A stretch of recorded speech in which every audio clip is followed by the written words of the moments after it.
नमस्कार दोस्तों। हार्ट के ऊपर मैंने जो एक शॉर्ट अपलोड किया था, ब्लड पंप कैसे कर रहा है हार्ट, उसको आप लोगों ने बहुत सारा प्यार दिया और 1 लाख से ऊपर व्यूज़ आए। तो इसी क्रम में अगर मैं देख रहा हूँ कि हमारे ऑडियंस का इंटरेस्ट है हार्ट के बारे में जानने का, उसकी फंक्शनिंग को जानने का, तो आइए देखते हैं हार्ट की फिजियोलॉजी क्या है, हार्ट काम कैसे करता है। इसमें देखिए एक बेसिक अगर इसका पिक्चर हम लेकर चलते हैं, तो ये आप लोग जानते होंगे हार्ट के अंदर 4 चैम्बर होते हैं। एक रफ डायग्राम मैं यहाँ पर बना रहा हूँ। ये हो गया हमारा राइट एट्रियम, ये राइट वेंट्रिकल, ये लेफ्ट एट्रियम, ये लेफ्ट वेंट्रिकल।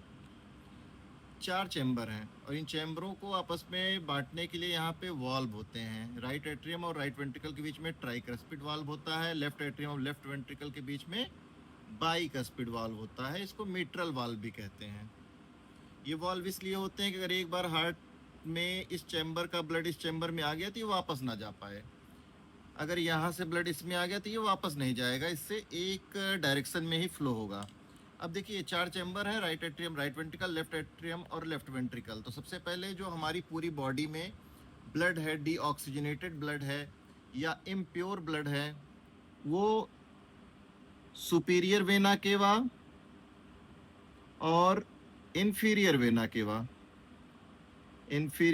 केवा की मदद से पूरी बॉडी से, ये सुपीरियर वेना केवा हेड की तरफ से ब्लड को लेकर आएगी, डीऑक्सीजनेटेड ब्लड को या इम्प्योर ब्लड कह सकते हैं, और इन्फीरियर वेना केवा हमारे लोअर बॉडी पार्ट से, पैरों से, कमर की तरफ से लेकर सारा हमारे हार्ट तक पहुंचाएगी।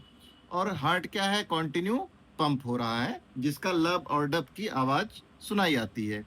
तो इसमें आने के बाद जब हमारा हार्ट कॉन्ट्रैक्ट होगा तो ये ब्लड चला जाएगा हमारा राइट वेंट्रिकल में। राइट वेंट्रिकल जब कॉन्ट्रैक्ट होगा पंपिंग में, तो हमारा ब्लड यहाँ से कहाँ जाता है, सीधे ये डीऑक्सीजनेटेड ब्लड है, मतलब इसमें ऑक्सीजन की मात्रा बहुत कम हो चुकी है, ऑक्सीजन हमारी बॉडी में एब्जॉर्ब हो चुका है, तो ये डीऑक्सीजनेटेड ब्लड जाएगा लंग्स में फिर से ऑक्सीजनेटेड होने के लिए। ये क्या है, हमारा लंग्स है। ये ब्लड हमारा ऐसे ऐसे जा रहा है।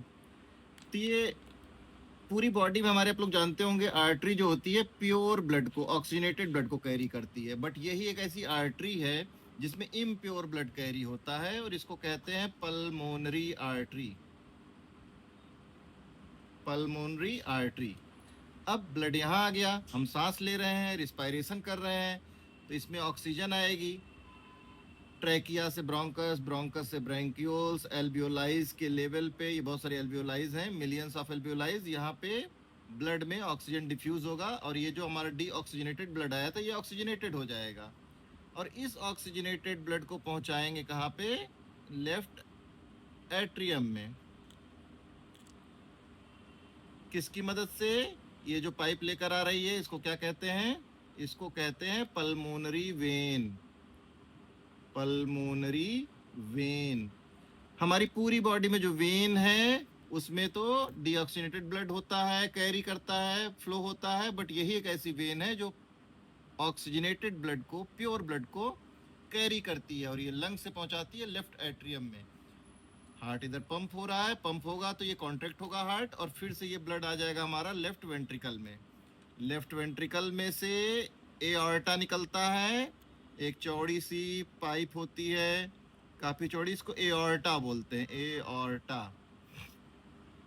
ब्लड आता है एओर्टा में और एओर्टा से ब्लड आगे जब जाएगा तो एओर्टा डिवाइड होगा और पतली पाइपों में जाएगा जिसको आर्टरीज कहते हैं, और आर्टरीज और पतली पाइपों में बढ़ती है जिसको कैपिलरीज कहते हैं, और कैपिलरीज से हमारे बॉडी के इंड तक, टोज तक, छोटे छोटे ऑर्गन्स तक, सेल तक हमारा ब्लड पहुंच जाएगा। तो ये था पूरा हमारा हार्ट का फिजियोलॉजी, फंक्शनिंग। Thank you.